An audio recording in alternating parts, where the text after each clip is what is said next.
Technical coaching class के YouTube channel पे मैं सुभाष जयपाल आपका एक बार पुनः स्वागत करता हूं।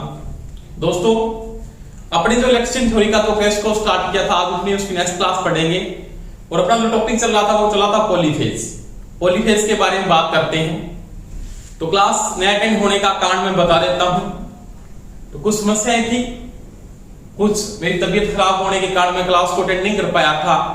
आज अपनी नेक्स्ट क्लास स्टार्ट करने जा रहे हैं। इसमें अपने जो टॉपिक पढ़ रहे थे वो पढ़ रहे थे पॉलीफेज।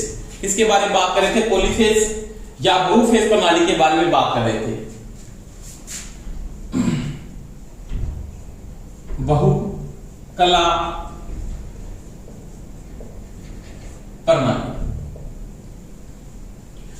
इसमें जो टॉपिक अपना चल रहा था ना, वो अपने स्टार कनेक्शन को पढ़ा था। किसके बारे में पढ़ रहे थे? स्टार संयोजन को पढ़ लिया था। स्टार कनेक्शन यानी स्टार संयोजन के बारे में बात कर रहा था, जिसमें अपने क्या पढ़ा था? दो बातें वेक्टर मैंने आपको समझा दिया था, पूरा का पूरा वेक्टर आपको समझाया था वहां पे। और वहां पे मैंने बात भी की थी कि जो बीएल का मान है यानी लाइन वोल्टेज थी, वो फेज वोल्टेज की अनुरूप क्या होती है? 3 गुना होती है। क्योंकि इसको जब समचतुर्भुज त्रिभुज के नियम से जब आप हल करते हो तो मैंने वहां पे cos 60/2 का जो मान लिखा था कि 60/2 की जो वैल्यू आती है वो cos 30 के बराबर ही होती है। 60/2 का मतलब कितना होता है? cos 30 ही होता है ना। तो वो मैंने बोला था 60/2 बोला था, परंतु आप कुछ लड़के कमेंट कर सर 60 का मान, तो मैंने 60/2 का मतलब 30 डिग्री का वहां पे मान लिखा था। तो वही बात है, लाइन वोल्टेज और फेज वोल्टेज का क्या अनुरूप 3 गुना होती है। या मैंने वहां पे ये भी बात की थी कि बीपीएच का जो मान होता है वो बीएल का 1/3 गुना होता है। ये पढ़ा था आपने।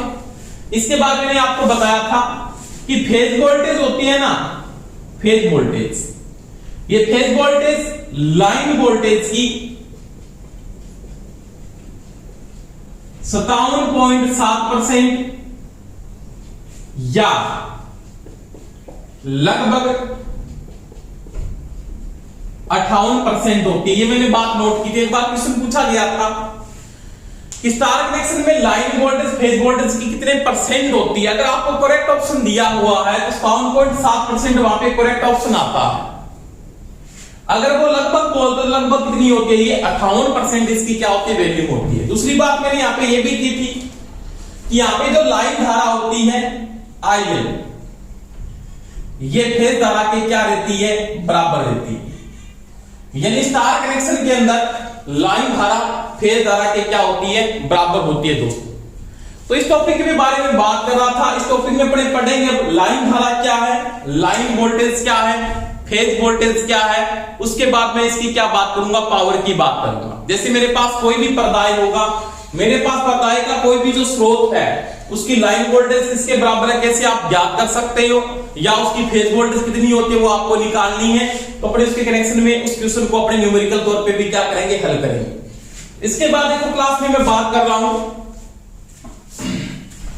कि आपको स्टार कनेक्शन में क्या बात करता है कि स्टार कनेक्शन के अंदर, इस कनेक्शन में स्टार संयोजन, इसको अपने क्या बोलते हैं? तारा संयोजन कहते हैं।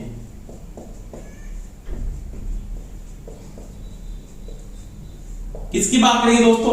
तारा संयोजन, इसको अपने क्या बोलते हैं? स्टार का कनेक्शन कहते हैं। स्टार कनेक्शन एक ही बात है। अब देखो, आपको कोई ये बोल देता है कि मेरे पास एक पर्दाय का स्रोत है, ये पर्दाय स्रोत है,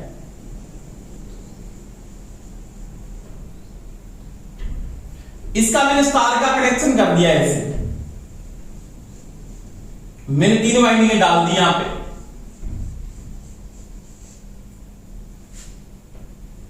ये पर्दाय स्रोत है, इसमें वाइंडिंग नामांकन मैंने कर रखा है। मान लिया कि मैंने ये वाइंडिंग नामांकन मैंने पर्दाय स्रोत बना दिया। इसका एक तो फेस ये निकल रहा है यहां पे,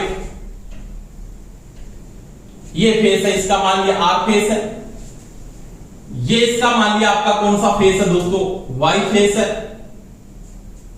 और ये मान लिया मैं इसका कौन सा फेस लेके जा रहा हूं? ये इसका बी फेस है। आर, वाई और बी।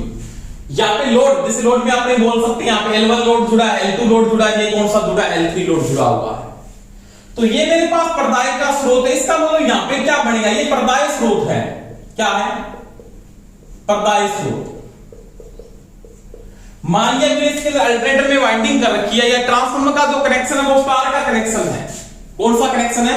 स्टार का कनेक्शन है। तो ये मैंने पर्दाई स्रोत की तरफ वाइंडिंग डाल रखी है। कौन सी वाइंडिंग डाल रखी है? स्टार संयुक्त है। इसे मेरे पास जो वाइंडिंग का नामकरण मैंने नॉर्मली लिखा था, जैसे मैंने यहां पे लिख दिया U1 U2 B1 B2 और ये क्या, सॉरी B2, और ये कौन सा होगा इसका B1, और ये आपका W1 है, तो ये इसका कौन सा है? W2 है। अब देखो यहां पे मेरे पास इस कंडीशन में क्या होता है कि मैंने बात की थी आपके साथ कि जब एक बिंदु पर U2 B2 और W2 को जब एक बिंदु पे क्या करते हो आप? शॉर्ट करते हो। क्या करते हो? शॉर्ट करते हो। आपने इन तीनों बिंदुओं को एक बिंदु पे यहां पे क्या किया है? शॉर्ट किया है। और शॉर्ट किया बिंदु किसका निर्माण करता है? उदासीन का। इसका मतलब दोस्तों जब पर्दाई स्रोत आपका क्या होगा? संतुलित है। आपका पर्दाई स्रोत क्या होना चाहिए? संतुलित होना चाहिए, असंतुलित नहीं होना चाहिए। संतुलित में मैंने बातें आपको कंडीशन लिखाई थी। प्रत्येक वाइंडिंग में टर्नों की संख्या, प्रत्येक वाइंडिंग का प्रेरकत्व, प्रत्येक वाइंडिंग का डिस्टेंस समान होना चाहिए, और प्रत्येक वाइंडिंग का टोपोलॉजी साइज भी क्या होना चाहिए? समान होना चाहिए। प्रत्येक वाइंडिंग का कला विस्थापन भी समान होना चाहिए। अगर आपकी पर्दाई स्रोत में वाइंडिंग विस्थापन डिफरेंस आ रहा है, 120 डिग्री से डिफरेंस आ रहा है, तो इसका मतलब वाइंडिंग का पर्दाई स्रोत क्या है? अनबैलेंस का है। समझ में आ रही है मेरी बात? अगर ये पर्दाई स्रोत में आपकी वोल्टेज जो चल रही है उसका कला विस्थापन अगर आपका संतुलित अवस्था में है, उनका जो कला विस्थापन होगा वो सभी का क्या होगा? समरूप होगा। प्रत्येक की टर्मिनल वोल्टेज का मान भी फिर क्या आएगा? समान आएगा। यानी यहां की टर्मिनल वोल्टेज नोट करोगे, यहां की नोट करोगे, यहां की भी नोट करोगे, टर्मिनल वोल्टेज का मान क्या होगा? समान होगा। तो मैं यहां पे क्या बोलता हूं? ये उदासीन बिंदु का यहां पे निर्माण होगा, यानी U2 B2 और W2 जिस बिंदु पे शॉर्ट हो रहे हैं वो क्या आपका उदासीन बिंदु है। अब देखो आप क्या करोगे? यहां पे U1 से तो आपने कौन सा फेज ले लिया? U1 से आपका कौन सा फेज आ रहा है? R फेज है, R कला। और आपका देखो Y से यहां से V1 से कौन सा फेज आ रहा है? तो आपका Y फेज जा रहा है, Y कला। और आपका यहां से W1 से कौन सा जा रहा है? तो ये जा रहा है आपका कौन सा? B कला। क्या जा रही है? B कला। तो ये 3 फेज की सप्लाई पर्दाई स्रोत से क्या हो रही है? बाहर जा रही है। अब देखो ये पर्दाई स्रोत जब इन तीनों बिंदुओं पे मिलते हैं तो यहां पे किसका निर्माण होगा? तो यहां पे होगा न्यूट्रल। ये आपका दोस्तों क्या है उस समय? न्यूट्रल, यानी इसको मैं क्या बोलता हूं? उदासीन। क्या है? उदासीन। तो ये उदासीन बिंदु का यहां पे क्या हो रहा है? निर्माण हो रहा है। अब देखो उदासीन बिंदु में अगर आपका लोड बैलेंस का है तो कंडीशन अलग होती है। फिर मैं क्या करता हूं कि लोड अगर आपका अनबैलेंस का आ जाता है, बैलेंस का लोड होगा तो मेरे कोई समस्या नहीं कि न्यूट्रल में धारा का मान सभी को पता है कि अगर आपके पास बैलेंस का लोड है, पर्दाई स्रोत भी बैलेंस का है, तो IL इक्वल टू क्या होता है? 0 होता है। न्यूट्रल में धारा का मान दोस्तों क्या होता है? 0 होता है। क्या बात बोली मैंने? आपका पर्दाई स्रोत संतुलित होना चाहिए, और यहां पे जुड़ने वाला भार भी अगर संतुलित है तो आपका IL इक्वल टू क्या होता है? 0। संतुलित भार का मतलब होता है 3 फेज के तीनों फेसों पे अगर भार का मान समान हो, जैसे बात करते हैं यहां पे आपने इस फेस के ऊपर कोई भी लोड डाल दिया, यहां पे जैसे मान लिया L1 लोड जोड़ दिया आपने, लोड का नाम का L1 L2 L2। अगर ये लोड बैलेंस का है तो मैं यहां पे क्या लिखूंगा? L1 बराबर L2 बराबर L3।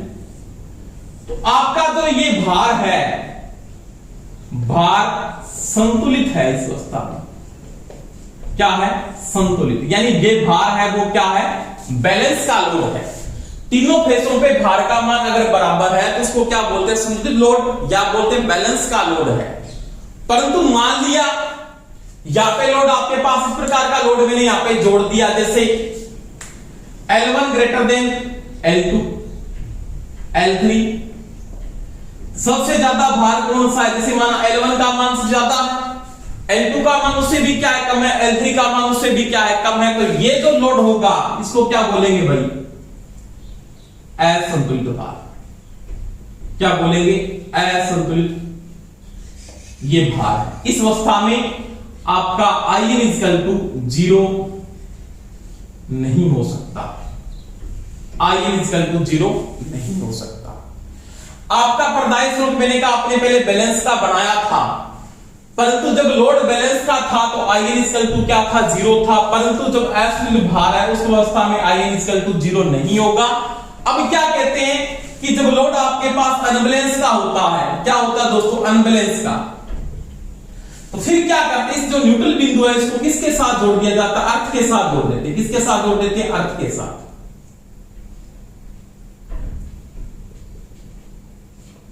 इसको भूसंपर्कित किया जाता है। रीजन क्या है, क्योंकि ऐसा तो कभी है नहीं कि 3 फेज के प्रत्येक फेज पे लोड का मान समान चल। जैसे मैं सिंपल बात करता हूं कि मान लिया यहाँ पे 800 वाट का लोड है। लोड किस में लेते हैं, वाट या किलोवाट में।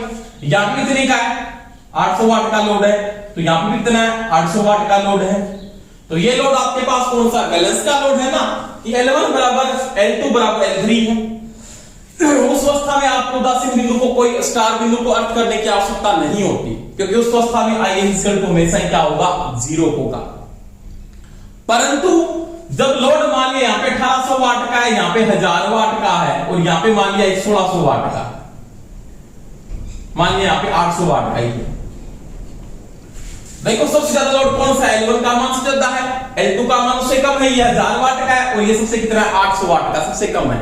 इसका मतलब लोड क्या हो गया, अनबैलेंस। अनबैलेंस का मतलब क्या होता है कि जिस तरफ लोड ज्यादा है, पावर ज्यादा है, उस समय रेजिस्टेंस का मान क्या होगा, लो। यानी यहां पे पावर कुछ है, इसका R क्या है, कम। मान सकता हूं यहां पे इसका R1, इसका ये R2, और इसका क्या है, R3। R3 का मान क्या होगा, सबसे ज्यादा। R3 का मान सबसे ज्यादा होगा, R2 का मान उससे कम, और R1 का मान क्या होगा दोस्तों, सबसे कम होगा। R1 का मान क्या होगा, सबसे कम होगा। क्यों, क्योंकि P को आपने पढ़ा है, P बराबर क्या होता है, V² बटा R। जिसकी पावर ज्यादा है उसका R हमेशा ही क्या होता है दोस्तों, कम होता है। समझ में आई मेरी बात। अब क्या होगा, इन फेसों की धारा, जिसको धारा को आसान रास्ता चाहिए, वैसे कौन सा आसान रास्ता आपको भी चाहिए। आप कहते हो ना पढ़ना ना पड़े हमको, सोचते हो ना ये बात कि जल्दी से नौकरी लग जाए, नोट साइंस का पेपर आ जाए हमारे पास, वो प्रश्न है जो बेसिक नहीं, पर तो पढ़ना पड़ेगा, मेहनत करनी पड़ेगी, कोई शॉर्टकट नहीं है। जिंदगी का कोई शॉर्टकट है ही नहीं, आपको मेहनत करके पढ़ना ही पड़ेगा, कोई इलाज नहीं है इसके अलावा। तो कोई शॉर्टकट नहीं है, तो क्या होती है, धारा को आसान रास्ता चाहिए। अब धारा को आसान रास्ता मिल गया यहाँ पे, कैसे कि जिस तरफ R कम है, इन फेजों की धारा, इन प्रदाय स्रोतों की धारा, इन वाइंडिंगों की धारा इसके अंदर जाने का क्या करेगी, प्रयास करेगी। तो कहां से गुजरेगी, इस न्यूट्रल बिंदु से होकर गुजरेगी, इस बिंदु से होकर। और जब इस बिंदु से होकर गुजरेगी तो मेरे पास क्या होगा, न्यूट्रल में धारा यानी करंट क्या होगा, फ्लो हो जाएगा। उसको बोलते हैं आपको एब्सोल्यूट करंट, यानी आपका लोड जब अनबैलेंस का था उसके कारण न्यूट्रल में क्या हो रहा है, करंट फ्लो हो रहा है। अब कहता है उस धारा को नियंत्रित करने के लिए आपने क्या कर दिया, न्यूट्रल बिंदु को किसके साथ जोड़ दिया दोस्तों, अर्थ के साथ जोड़ दिया। किसके साथ जोड़ दिया, अर्थ के साथ। मैंने इसको भूसंपर्कित कर दिया, क्या कर दिया, इसको मैंने भूसंपर्कित कर दिया, यानी इसको मैंने अर्थ के साथ जोड़ दिया। अब देखो अर्थ में करंट क्यों फ्लो होता है, सभी को पता, अर्थ का जो रेजिस्टेंस होता है वो 1 ओम अधिकतम होता है, बहुत कम रेजिस्टेंस होता है अर्थ का। जैसे आपको कोई पूछ लेता ना, अर्थ का रेजिस्टेंस अधिकतम कितना होना चाहिए, 1 ओम से ज्यादा नहीं होना चाहिए, 1 ओम से कम ही होना चाहिए, अधिकतम 1 ओम होता है। अब देखो, अब धारा क्या करेगी, आसान रास्ता किधर लेगी, अर्थ की ओर। जो एब्सोल्यूट धारा जो न्यूट्रल में फ्लो हो रही है वो किधर फ्लो हो जाएगी, अर्थ में फ्लो हो जाएगी। तब न्यूट्रल में धारा का मान वापस क्या हो जाता है, 0, IN 0। तो जब भार आपका एब्सोल्यूट है उस अवस्था में न्यूट्रल प्रदाय स्रोत का जो उदासीन बिंदु है उसमें धारा को 0 बनाए रखने के लिए क्या किया जाता है, उसको अर्थ के साथ जोड़ा जाता है। किसके साथ जोड़ा जाता है, अर्थ के साथ। तो अनबैलेंस की कंडीशन में आपका प्रदाय स्रोत अर्थ के साथ जुड़ा होना चाहिए। अगर वो संतुलित है तो IN हमेशा क्या होगा दोस्तों, 0 होगा। अब देखो, अब मैंने क्या, अर्थ का रेजिस्टेंस तो क्या 1 ओम है। अगर आपको कोई पूछ लेता अर्थ का विभव, पोटेंशियल डिफरेंस नहीं, पोटेंशियल तो वो क्या होता है, 0 होता है। ये मैंने पहले भी आपको समझाया है पूरी डिटेल से। भूमि का जो विभव है या अर्थ का जो विभव है वो कितना होता है, 0 होता है, और अर्थ का अधिकतम जो रेजिस्टेंस होता है वो कितना होता है दोस्तों, 1 ओम होता है। अब देखो, इसके बाद मैं बात करता हूं कि आपके पास सभी को पता है फेज क्या है। ये सिंगल फेस है, ये भी सिंगल फेस है, ये भी सिंगल फेस है। तीनों फेसों को मिलाएंगे तो आप क्या बोलोगे? 3 फेस की सप्लाई आ रही है। आपको यहां पे समझ में आ गया होगा संतुलित भार कौन सा है, ऐसा लोड कौन सा होता है। दोबारा मैं रिपीट करता हूं, 3 फेस के तीनों भारों पर अगर लोड का मान क्या है? समान है। 3 फेस के तीनों कलाओं के ऊपर R, Y, B पर लोड का मान L1 बराबर L2 बराबर L3 तीनों का मान अगर समान है तो उसको क्या बोलेंगे? भार संतुलित है, बैलेंस का लोड है। उस अवस्था में उदासीन बिंदु में धारा का मान 0 होता है। उस अवस्था में न्यूट्रल को कोई अर्थ करने की आवश्यकता नहीं होती। परंतु जब L1 ग्रेटर देन L2 या कोई भी छोटा बड़ा भार है, जैसे 1800 यहां पे, अगर 1800 यहां पे भी हो सकता है, अलग अलग भार हो गया, अलग अलग लोड है, अलग अलग जब लोड है तो यहां पे लोड से तो नॉर्मली बात लोड बैलेंस का नहीं चलता, अनबैलेंस ही लोड चलता है। जैसे सिंपल मैं बात करता हूं, एक ग्रामीण क्षेत्र के अंदर आपने 3 फेस का ट्रांसफार्मर लगा दिया, क्या सभी घर पे 3 फेस की सप्लाई आती है दोस्तों? नहीं आती। तो क्या करते हैं, 3 फेस का ट्रांसफार्मर वहां पे क्यों लगाया? 3 फेस का ट्रांसफार्मर क्या करेंगे? वो क्या करेगा? प्रत्येक फेस को डिवाइडेशन कर देगा। एक इधर गली में निकाल दिया फेस को, एक इधर की गली में निकाल दिया, एक इधर की गली में, तीनों फेसों को डिवाइडेशन कर दिया मोहल्ले वाइज। 3 मोहल्लों में तीनों फेसों को डिवाइडेशन कर दिया। अब देखो इधर वाले मोहल्ले वाले अलग भार चलाएंगे, नॉर्मल बात है। किसी के पास फ्रीज है, किसी के पास फ्रीज है ही नहीं, तो क्या करेंगे? इधर लोड ज्यादा चल रहा है, मान लीजिए 10 घर है, इधर 5 ही घर है, इधर 15 घर है, तो किसी के पास लोड क्या ज्यादा है, कोई एसी भी चला रहा है, नॉर्मल बात है, कोई प्रेस चला रहा है, और किसी के पास चलाने के लिए ओनली फॉर सीलिंग फैन है। मान लिया, जैसे सिंपल बात करता हूं, किसी के घर पे 1800 वाट का लोड है, एक के घर पे 800 वाट का लोड है, एक के घर पे 1000 वाट का लोड है। लोड क्या आपका पास अनबैलेंस का हो गया।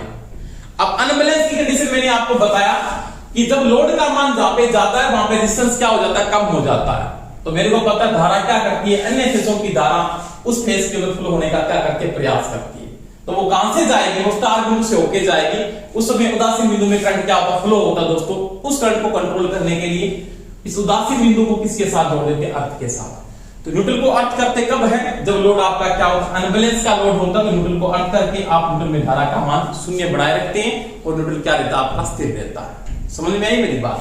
तो ये मैंने बात की थी बैलेंस लोड की और अनबैलेंस लोड की। अब देखो आपके पास स्टार कनेक्शन में मैं बात कर रहा हूं कि लाइन वोल्टेज क्या है। यहां पे क्या है? Line voltage. कि आपकी लाइन वोल्टेज क्या है, फेज वोल्टेज क्या है, उसके बारे में मैं क्या करूंगा? बात करूंगा कि लाइन वोल्टेज क्या है वो देखो आराम से, फेज वोल्टेज क्या है, लाइन धारा क्या हो।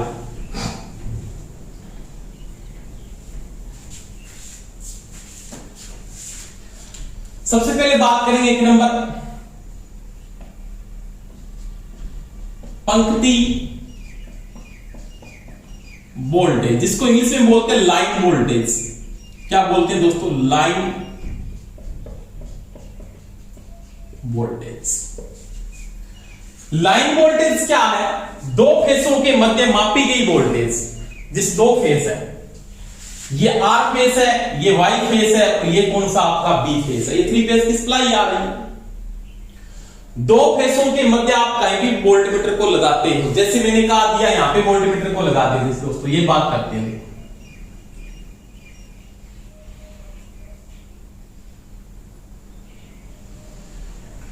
यहां पे मैंने एक वोल्टमीटर को लगा दिया। यहां पे आपका दोस्तों L1 लोड काम कर रहा था, यहां पे आपका L2 लोड काम कर रहा था, और यहां पे L3 लोड काम कर रहा था। ये मैंने वोल्टमीटर को लगा दिया। तो ये वोल्टमीटर कौन सी वोल्टेज को पढ़ता है? तो यहां पे वोल्टेज पढ़ेगा ये B R Y। कौन सी पढ़ेगा? B R Y। अब B R Y है वो कौन सी वोल्टेज है? वो है लाइन वोल्टेज। क्या है? Line voltage. इसको अपने शॉर्टकट में क्या लिखते हैं? BL से भी लिखा जाता है, एक ही बात है, लाइन वोल्टेज। यानी क्या बोलेंगे? 2 कला के मध्य voltmeter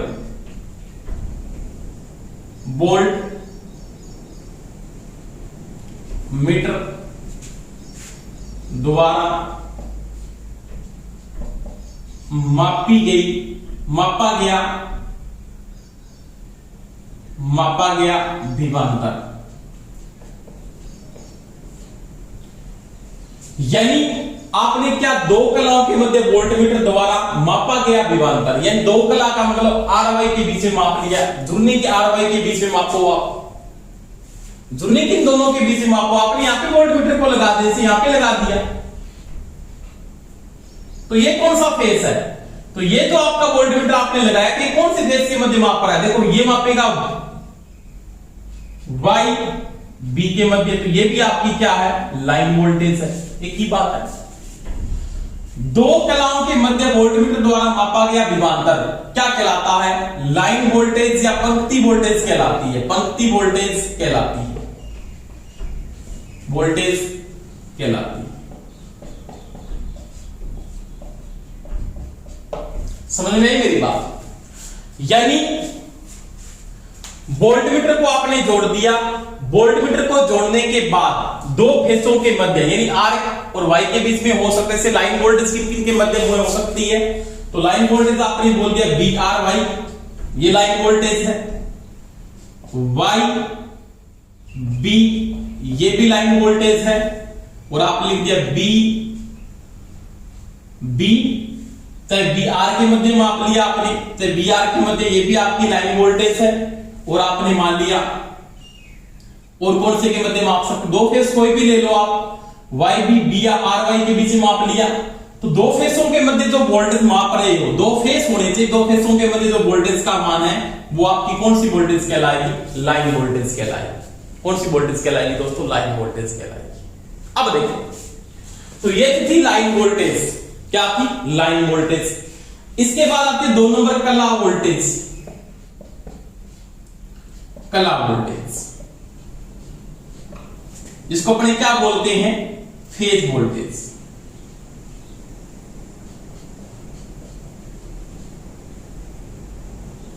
phase voltage, line voltage और फेज वोल्टेज में डिफरेंस तो बताया था आपको। अब फेज वोल्टेज क्या है? जैसे इसको अपने लिखते किससे हैं? बी आर हो गई, बी वाई हो गई, बी बी हो गई। ये आपकी कौन सी है दोस्तों? फेज वोल्टेज है, जिसको अपने किससे लिखा जाता है? इसको अपने लिखते हैं बीपीएच। क्या लिखते हैं? बीपीएच।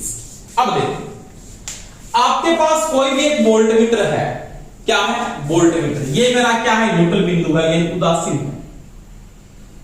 ये मेरा न्यूट्रल यानी क्या है? उदासीन। आपका एक वोल्टमीटर, आपने वोल्टमीटर को जोड़ दिया कहां पे? एक फेस और एक न्यूट्रल के मध्य। ये जोड़,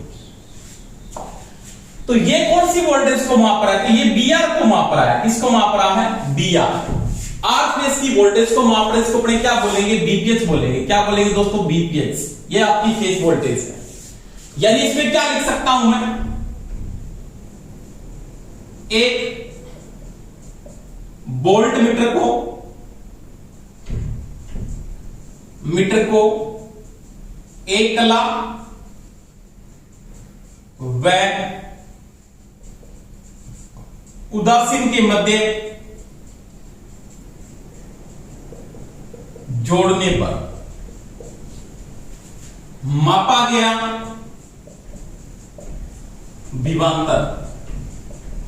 वोल्टमीटर क्या मापता है दोस्तों? विभवांतर मापता है, पोटेंशियल डिफरेंस मापता है। मापा गया विभवांतर फेज या कला वोल्टेज कहलाता है। कला वोल्टेज कहलाता है।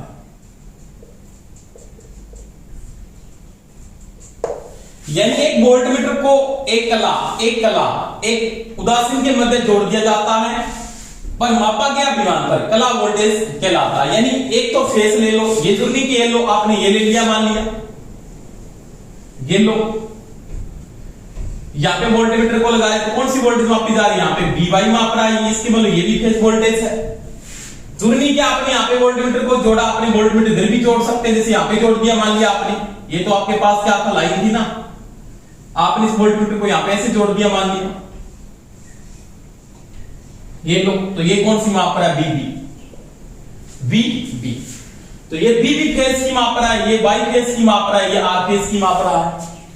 यानी एक वोल्टमीटर को जब उदासीन और एक फेज के मध्य जोड़ा जाता है तो वो कौन सी वोल्टेज पढ़ता है? फेज वोल्टेज पढ़ता है।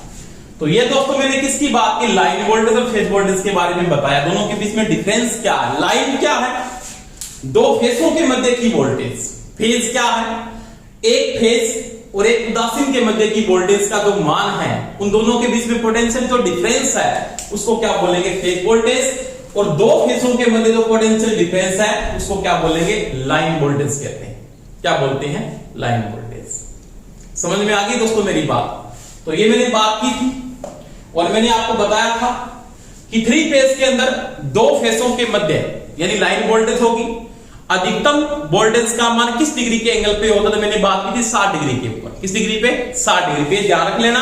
और सिंगल फेज पे 90 डिग्री में मैंने आपको समझाया पिछली वाली वीडियो में कि 60 डिग्री और 90 डिग्री। यानी दो फेजों में, थ्री फेज की सप्लाई में दो फेजों के मध्य अधिकतम वोल्टेज का मान किस एंगल पे होगा? तो आप बोलोगे 60 डिग्री पर, और सिंगल फेज पे 90 डिग्री के ऊपर होता है। इसके बाद देखो बात करते हैं किसकी? ये तो थी लाइन वोल्टेज और फेज वोल्टेज के बारे में मैंने बात की थी। और लाइन वोल्टेज को अपने किससे लिखते हैं? तो लाइन वोल्टेज को अपने लिखा जाता है दोस्तों बीएल से।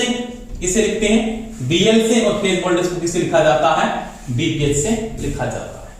समझ में आ गई मेरी बात? ऐसे भी लिख सकता है, बी आर का मतलब आर फेज की वोल्टेज है, बी वाई का मतलब वाई फेज की वोल्टेज है, और वी बी का मतलब बी फेज की वोल्टेज है। यहां पे देखो मैंने ये भी समझाया था, ये लाइन वोल्टेज है, ये भी लाइन वोल्टेज है, ये भी लाइन वोल्टेज है। तो ये चीज का आपको थोड़ा ध्यान रखना है। ये बी और आर के मध्य का फेज है, और वाई और बी के मध्य का फेज है, आर और वाई के मध्य की वोल्टेज को बता रहा है। समझ में आ गई मेरी बात? इसके बाद देखो अपने बात करते हैं लाइन धारा और फेज धारा क्या है उसके बारे में समझाता हूं। वो देखो इसको मिटाने के बाद दोबारा बनाएंगे, कोई समस्या नहीं। आराम से साथ में नोट करते जाना, कोई समस्या नहीं आएगी। पूरा टॉपिक पढ़ेंगे अपने कॉन्सेप्ट के साथ, कोई दिक्कत नहीं आएगी आपको। अब देखो दोस्तों, वही आपके पास तार का कनेक्शन है, मान लिया ये वाला, ये मेरा पर्दाय स्रोत है,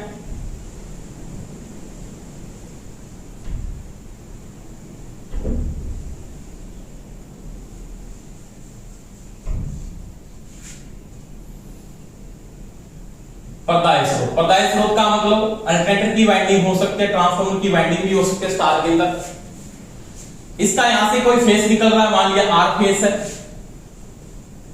ये आपका फेस निकल रहा है, मान लिया वाई फेस जा रहा है, इसको थोड़ा ऊपर बना लेते हैं, वाई फेस है।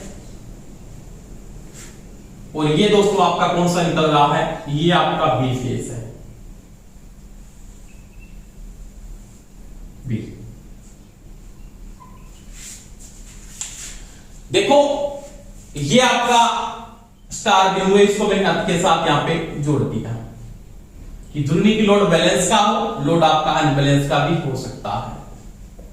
अर्थ इसका मतलब यहां से क्या निकल जाएगा? आपका न्यूट्रल यानी उदासीन, ये आपका न्यूट्रल यानी उदासीन। समझ में आई दोस्तों मेरी बात? अब देखो, अब मेरे को यहाँ पे थ्री फेज की सप्लाई मैंने पर्दाय स्रोत आपने यूज किया। पर्दाय स्रोत में सबसे पहले बात करता है ये यहाँ पे कि लाइन धारा क्या है। एक नंबर पंक्ति धारा, इंग्लिश में बोलते हैं लाइन करंट। क्या बोलते हैं? Line current. लिखने का प्रतीक आईएल है, लाइन धारा आईएल। अब देखो आईएल है क्या? अब देखो एमीटर लगता है ना, एमीटर के साथ लोड होना जरूरी है, क्योंकि एमीटर तभी जोड़ा जाएगा जब लोड जोड़ा जाएगा। तो एमीटर रीडिंग नहीं देगा, वोल्टमीटर जुड़ सकता है, बिना लोड भी माप सकता है वोल्टेज को। अब देखो मैंने कोई भी एक भार को जोड़ा, ये मैंने कोई भी एक लोड को यूज किया, इस लोड को,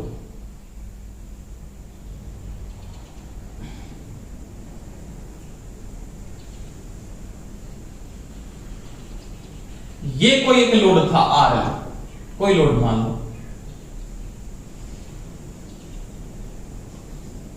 इसको मैंने यहां पे जोड़ दिया। अब देखो कोई भार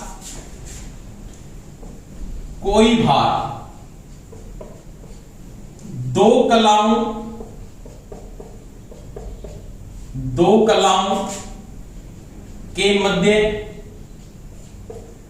जोड़ा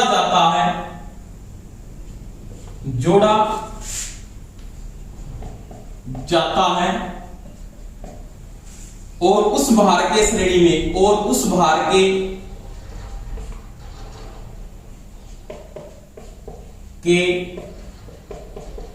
श्रेणी क्रम में, क्योंकि एमीटर किस क्रम में जुड़ता है? श्रेणी क्रम में। एमीटर को जोड़ दिया जाए, एमीटर को जोड़ दिया जाए या एम्पीमीटर को जोड़ दिया जाए, एमीटर जोड़ दिया जाए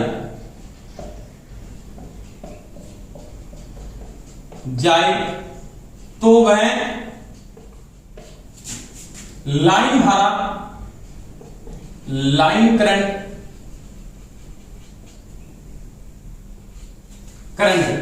का पाठांक देगा। समझ में आई मेरी बात?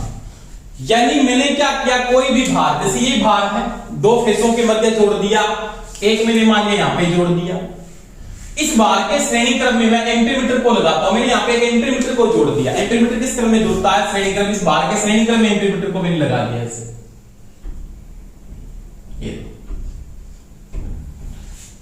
तो उस समय एम्पीमीटर कौन सी धारा को पढ़ रहा है? तो यहाँ पे जो करंट फ्लो हो रहा है दोनों के मध्य, यानी ये भी फेस है और ये भी फेस है, दोनों फेसों के मध्य ये भार जुड़ा हुआ है, तो ये कौन सी धारा को मापेगा?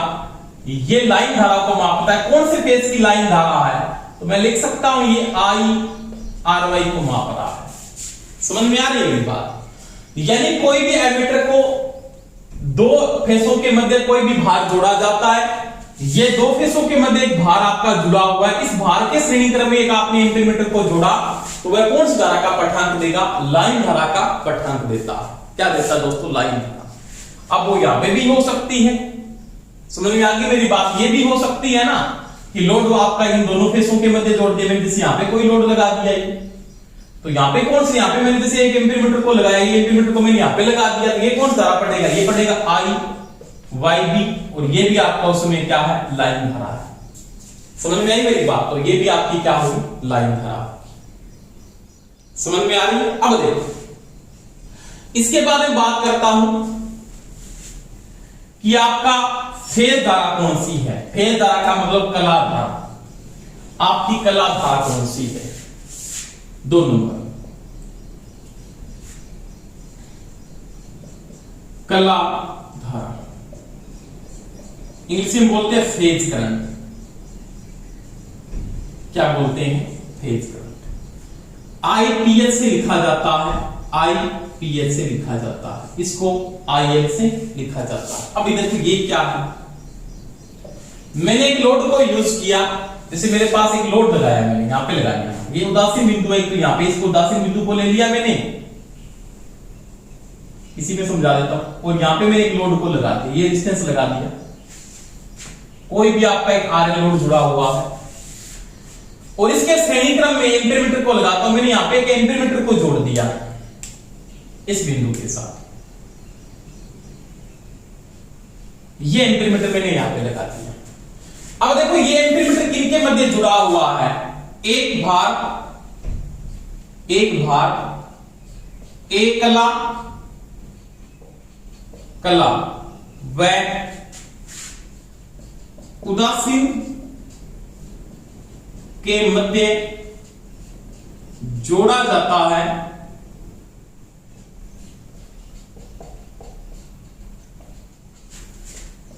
उस भार के श्रेणी क्रम में एमीटर लगा दें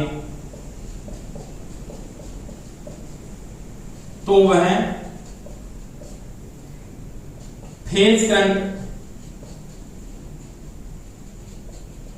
का पाठांक देगा। यदि आपका एक लोड है, एक उदासीन और फेज के मध्य जुड़ा हुआ है, तो ये क्या पढ़ेगा? उस समय IPH को पढ़ता है। क्या पढ़ता है? फेज धारा को पढ़ता है। समझ में आई मेरी दोस्तों बात? तो ये मैंने किसकी बात की? फेज करंट और लाइन धारा की बात की थी कि लाइन धारा क्या है, क्योंकि एम्पीमीटर श्रेणी क्रम में जुड़ता है, इसका मतलब लोड जुड़ा हुआ है दो फेसों के मध्य, उस भार के श्रेणी क्रम में एम्पीमीटर को जोड़ेंगे तो वो लाइन धारा पड़ेगा। और अगर आप क्या करते हैं, उदासीन और एक फेज के मध्य जोड़ देते हो तो वो क्या पड़ेगा, उस समय आपकी फेज धारा पड़ेगा। यानी इस धारा को मैं ये भी लिख सकता हूं ना, IB, एक फेज का करंट है। समझ में आई दोस्तों? तो ये दोस्तों मैंने बात की थी लाइन धारा और फेज धारा। अब देखो, अब स्टार कनेक्शन में टॉपिक बचा था कि पावर, इसके बारे में बात करेंगे। स्टार संयोजन की शक्ति की गणना कैसे निकालते हैं पावर। अब देखो,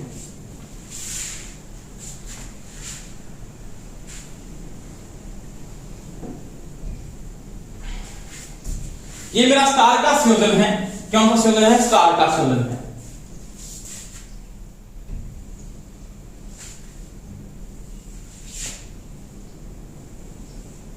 ये आपका L1 है, ये आपका L2 लोड है और ये आपका L3 लोड है। यहां पे आपका क्या है दोस्तों, न्यूट्रल है। प्रत्येक फेज को आप यूज कर रहे हो, प्रत्येक फेज को आपने यहां पे जोड़ा, प्रत्येक फेज की आपने पावर को निकाला। तो P बराबर मैं क्या लिख सकता हूं, 3 फेज में P बराबर, स्टार कनेक्शन की बात करें, स्टार संयोजन की, टोटल पावर आएगी Pt जो आएगा उसमें क्या लिख सकते हो आप, यानी PR की पावर, P फेज की पावर प्लस में P Y की पावर प्लस में P B की पावर, तीनों फेसों का जो योग है वो इस प्रदाय स्रोत की क्या होगी, टोटल पावर होगी। क्या होगी? Total power. अब देखो, इस फेज की लाइन वोल्टेज और फेज वोल्टेज को मैं P बराबर ये लिख सकता हूं, इसमें क्या आएगा, BI cos फाई। और VI कौन सा लेगा, फेज के साथ जा रहे तो आप लिखोगे BPH IPH cos phi, plus में लिखोगे BPH IPH cos फाई, और फिर प्लस में लिखोगे BPH IPH cos फाई। यानी तीनों फेसों के पावर को अगर जोड़ दोगे तो इस स्टार संयोजन की, यानी 3 फेज के स्टार संयोजन की क्या आएगी, टोटल पावर आ जाएगी। अब देखो, इसको मैं P बराबर ये भी लिख सकता हूं, तीनों का मान समान है, इसका मतलब 3 BPH IPH cos फाई, ये आ जाए। यानी 3 फेज के स्टार कनेक्शन में टोटल पावर है वो किसके बराबर है, वो 3 BPH IPH क्या है, cos फाई के बराबर है। अब देखो दोस्तों, ये भी दे सकता ऑप्शन में, अगर ऑप्शन में ये नहीं दिया हुआ तो मैंने पढ़ाया आपको, स्टार संयोजन में IL बराबर क्या होता है, IPH होता है, कोई समस्या नहीं है। IL बराबर क्या है, IPH है। लाइन धारा फेज धारा की क्या होती है दोस्तों, बराबर होती है। अब देखो, BL बराबर क्या है, √3 BPH है, और BPH बराबर क्या है, 1/√3 क्या है, इनटू में BL। यही कंडीशन है ना, यही है। अब देखो, अब इस चीज में मैं ये भी लिख सकता हूं P बराबर 3 इंटू BPH किस जगह क्या लिख सकता हूं, 1/3 1/3 सॉरी, इंटू में BL क्या लिख सकता हूं, BL, इंटू में IPH किस जगह क्या लिख सकता हूं, IL, इंटू में cos फाई। अब देखो, 3 का मतलब होता है, इसको आप 3 को आप ऐसे भी लिख सकते हो ना, √3 गुना √3, यानी इसे भी लिख सकता हूं ना, √3 गुना में 1/√3 गुना में BL गुना में IL गुना में cos फाई। अब √3 से √3 क्रॉस हो जाएगा, P बराबर आप लिख सकते हो √3 BL IL cos फाई। तो ये भी 3 फेज की पावर में इसके बराबर होता है, तो आप ये भी लिख सकते हो। दोनों सूत्र भी आपके सही हैं, ये भी लिख सकते हो, ये भी ऑप्शन में आपको दोनों दे सकता है कि 3 फेज की पावर किस संयोजन में, कौन सी संयोजन से स्टार होते हैं, डेल्टा दोनों में इक्वलमेंट रहेगा। ये भी सही है और ये ऑप्शन भी सही है। ध्यान रखना है, अगर फेज लेके जा रहे दोनों में तो फेज होने चाहिए, 3 लगेंगे फेज के साथ, √3 है तो यहाँ पे लाइन होना चाहिए, यहाँ पे भी क्या होना चाहिए, लाइन होना चाहिए। तो ये दोस्तों है 3 फेज की पावर के मैंने बात की स्टार कनेक्शन के अंदर। तो ये स्टार कनेक्शन में 3 फेज की पावर इस प्रकार से आप क्या करोगे, ज्ञात करोगे। इसके बाद देखो दोस्तों, बात करते हैं अपने टॉपिक पे। कि अपने न्यूमेरिकल करते हैं किस प्रकार से प्रश्न को पूछ सकता है, उसके बारे में मैं क्या करता हूं, बात करता हूं। देखो दोस्तों, इसके बाद एक क्वेश्चन की बात करते हैं। क्वेश्चन पूछ लेता पड़ेगा इस प्रकार से, देखो कोई समस्या नहीं आनी चाहिए आपके, आराम से देखेंगे बोर्ड पे।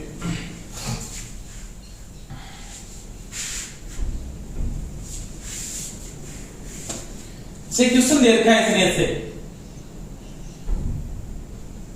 कि 3 कला स्टार संयोजन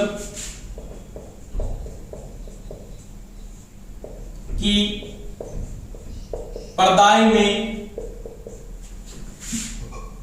2 कलाओं के मध्य वोल्टेज 440 वोल्टेज है।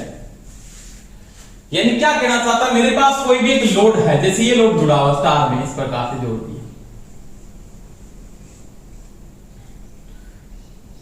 ये आर है, एक्सल दिया है, इसका मान दे दिया 6 ओम, इसका दे दिया 8 ओम।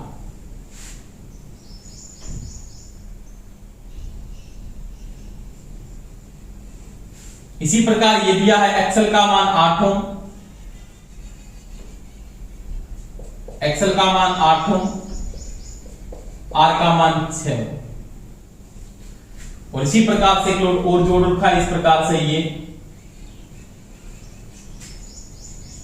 एक्सल का मान 8 ओम, आर का मान 6 ओम। ये आपके पास तार का कनेक्शन है और यहां पे कहता है 2 फेसों के मध्य वोल्टेज। इसने इस प्रकार से प्रश्न को दिया है, ये पर्दाय स्रोत है, ये आर फेस आ रहा है, यहां से वाई आ रहा है और यहां से जा रहा है दोस्तों बी फेस, ये फेस है। यहां की वोल्टेज में दिखा रखी है 440 वोल्टेज इन दोनों के मध्य। अब क्या प्रश्न पूछ लेता है, इस प्रकार से क्वेश्चन पूछा उसने, क्या पूछा, ये क्या कहता है कि प्रत्येक फेज की धारा, यानी फेज धारा ज्ञात कीजिए, तो बीच सॉरी एक तो आप बीपीएच ज्ञात कीजिए, इसका समझ में आई बात, एक इसका आईएल ज्ञात कीजिए, एक इसका आईपीएच ज्ञात कीजिए, एक इसका कोसफाई ज्ञात कीजिए मान लिया, और एक इसकी प्रत्येक फेज की पावर या टोटल पावर, यानी प्रत्येक फेज की पावर, टोटल पावर पट्टी निकालना है, मतलब टोटल पावर निकालनी है, इसकी टोटल पावर क्या ज्ञात कीजिए। सबसे पहले स्टार का कनेक्शन आपको दिया क्या है, लाइन वोल्टेज दी हुई है, क्या दी हुई है, लाइन वोल्टेज। आपको इसकी क्या निकालनी दोस्तों, फेज वोल्टेज निकालनी।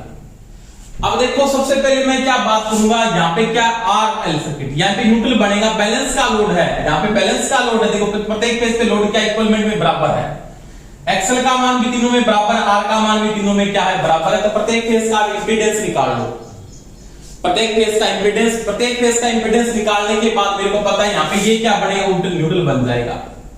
क्या है, न्यूट्रल है ये, तो ये बैलेंस का लोड है, जिसका मतलब आईएन इक्वल टू क्या है, 0 है, आईएन इक्वल टू क्या है, 0 है। अब देखो फेज वोल्टेज निकाल, बीपीएच बराबर क्या होता है, यहाँ पे बीपीएच बराबर क्या होता है, बीएल बटा में √3, बीएल बटा में √3, बीएल का मान क्या है 440 बटा में क्या √3।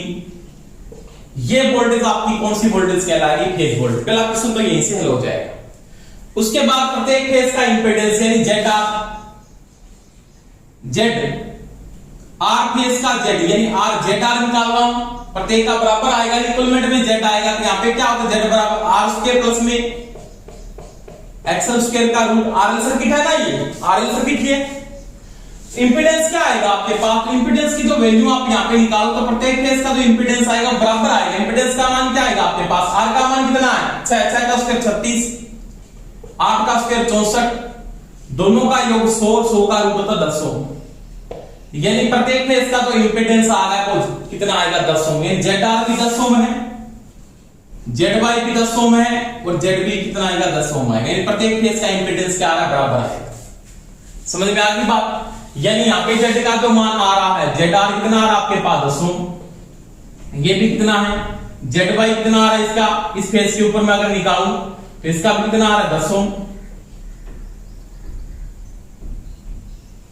10 ओम, इसका कितना आ रहा है जेड बी बराबर 10 ओम। तीनों का क्या आएगा? बराबर आएगा। अब देखो इंपीडेंस आने के बाद आप धारा के पास आप क्या निकालोगे? इसकी फेज धारा आईपीएस निकाल सकते हो। आईपीएस बराबर क्या लिखोगे आप? बीपीएस बटा में जेड, बीपीएस बटा में जेड। यानी यहां पे न्यूट्रल है, इसके मध्य इंपीडेंस ये है, तो आपके पास क्या बीपीएस का मान 440 बटा में √3, ये आपके पास बीपीएस है बटा में 10। आपके पास जो आईपीएस का मान है ना वो कितना आ रहा है? वो आ रहा है 44 बटा √3 एम्पियर, 44 बटा √3 एम्पियर। तो ये तो आ गया आईपीएस। आपके पास आईएल का मान, अब यहाँ पे पता ही आपको आईएल का मान आईपीएस के बराबर, तो आईएल का मान कितना आएगा यहाँ पे? 44 बटा में √3। क्यों? क्योंकि स्टार कनेक्शन के अंदर लाइन धारा की धारा क्या होती है? बराबर होती है। अब देखो अब उसने क्या पूछा? cos फाई, इस परिपथ का पावर फैक्टर क्या है? तो cos फाई बराबर क्या है? प्रत्येक कला का cos फाई, r बराबर cos फाई बराबर r बटा z। r का मान कितना है? 6, z का मान 10, तो पॉइंट क्या आएगा? 6। अब लेगिंग या लीडिंग, तो आरएल सर्किट है तो क्या आएगा? लेगिंग होगा। क्या आएगा? लेगिंग। आरएल सर्किट तो आपका जो पावर फैक्टर होगा वो क्या आएगा? आपके पास आएगा दोस्तों लेगिंग, यानी पावर फैक्टर का मान आएगा 0.6 लेगिंग। तो पावर निकालनी है, P बराबर यहां पे 50 आएगा, वो क्या आएगा? आप लिख सकते हो √3 BL IL cos phi, equal power आएगी। देखो BL का मान इसके बराबर में आगे कर देता हूं यहां पे √3 BL का मान कितना आपके पास? BL का मान 440, IL का मान 44 बटा √3, कोस का मान कोस थीटा 0.6 बटा में 10 लगा सकते हैं, इसको हटा दो, √3 से √3 कट जाएगा, ये से कट जाएगा, 44 को 44 से गुणा कर दो, कितना होता है? 16, 17, 6, 13, 8, 1, 9, 1936। अब 1936 को 6 से गुणा कर लेना, 1936 इंटू में 6 हल कर देना, उत्तर आ जाएगा किसमें? वाट में। तो ये आपकी क्या होगी? पावर आ जाएगी। इस प्रकार से कोई क्वेश्चन आपको पूछ लेता है, उस प्रकार से क्वेश्चन को आप क्या कर सकते हो? हल कर सकते हो। अब देखो ये था आपके पास तार का कनेक्शन, इस प्रकार से प्रश्न को पूछा। अगर प्रश्न ऐसे पूछ लेता है, यही प्रश्न है सेम टू सेम, ये आराम से आप हल करके निकलना, कोई समस्या नहीं होगी। आईएल आईपीएस cos फाई सब कुछ आ जाएगा, कोई आपके पास दिक्कत नहीं होगी। यानी जो वैल्यू आएगी वो वैल्यू आप यहाँ पे निकाल सकते हैं। अब देखो इसके बाद में बात करते हैं। अब इस प्रकार का क्वेश्चन सेम क्वेश्चन था, ये भी ये सेम क्वेश्चन ये मान, इस क्वेश्चन को वो ऐसे भी पूछ लेता बहुत बार पूछा भी है उसने। वो देखो हम अलग से कंडीशन हो जाएगी क्वेश्चन में। ये क्वेश्चन है इस प्रकार से पूछ लिया इसने,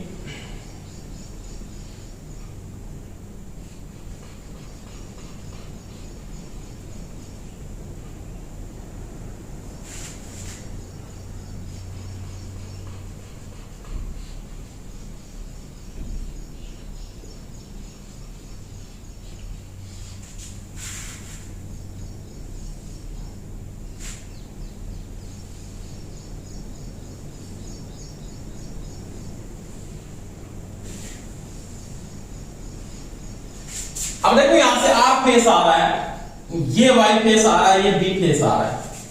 समझ में आई दोस्तों मेरी बात? इसका R का मान वही दिया आपको, मान लिया 6 ओम है, XL का मान दिया आपको 8 ओम। यहां पे भी आपके पास R का मान 6 ओम है, XL का मान 8 ओम, यहां पे भी XL का मान 8 ओम है, R का मान 6 ओम है, और वही वोल्टेज है यहां पे 440, कितनी है? 440 वोल्टेज। अब क्या कहता है प्रश्न में कि 3 फेज का प्रदायक के द्वारा सप्लाई दी जाती है, लाइन वोल्टेज का मान 440 है, स्टार का कनेक्शन था, परंतु कोई भी एक शाखा ओपन हो जाती है। मान लीजिए ये शाखा ओपन हो गई, शाखा ओपन है, समझ में आई मेरी बात? तो प्रवाह होने वाली, यानी यहां पे प्रवाह होने वाला करंट क्या होगा वो आप क्या करिए दोस्तों? ज्ञात कीजिए। तो अगर ये शाखा आपकी ओपन होती है स्टार करेक्शन के अंदर, जैसे मैं बात करता हूं ये शाखा आपकी ओपन हो गई, ये शाखा ये ओपन हो गई, तब ये दोनों किस क्रम में जुड़ गए? श्रेणी क्रम में जुड़ गए। ये दोनों यहाँ पे इनपुट नहीं बढ़ेगा, अब आपका इनपुट नहीं बढ़ेगा क्योंकि तीनों फेस आपके यहाँ पे नहीं जुड़ रहे। अब आपको इसको जो वोल्टेज मिलेगी वो कितनी मिलेगी? 440 ही मिलेगी।